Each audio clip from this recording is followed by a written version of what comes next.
Kung dili na mudawat og coins ang inyong mga bindo machine diha, di ara ang first aid. Kung dili na guba, limpyuhanan ra na basig natalupan na ang iyang sensor anang coin slot anang inyong bindo machine. Ang first aid natong buhaton, tangtangon na to ang iyang coin slot aron atong limpyuhan. Dili limpyo nga wiris-wirisan lang ato ginang panggaon paglimpyo. Kung nakita ninyo sa video inganaan ninyo paglimpyo, gamitin ninyo og toothpick nga gibutangan og gapas nga gamay kaayo tapos isuksok sa mata sa sensor kay naa diha ang abog ni talupan ang sensor. Maunay buhaton ninyo sa inyong mga bindo machine nga di na mudawat og sinsiyo. Limpyuhan ra nang inyohang mga coin slot diha kay aron mawa na ang mga abog nga nitabon sa sensor sa coin slot. Kung dili na guba inyohang mga coin slot aw maayo ra na, mubalik ra na sa normal ang iyahang coin slot nga dili na mudawat og sinsiyo. Inig human og limpyo tapos itaod automatic mudawat na og sinsiyo. Og maura na ang atong gamay nga tips para sa mga bindo nga di na mudawat og sinsiyo. O karon okay na.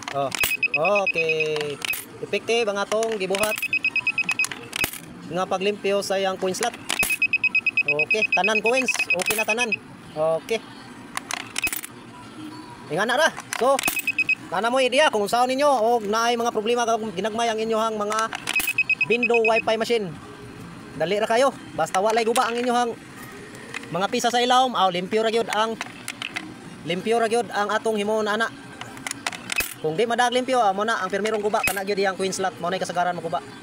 Og diri na natakutob og mao na ni atong video. Thank you.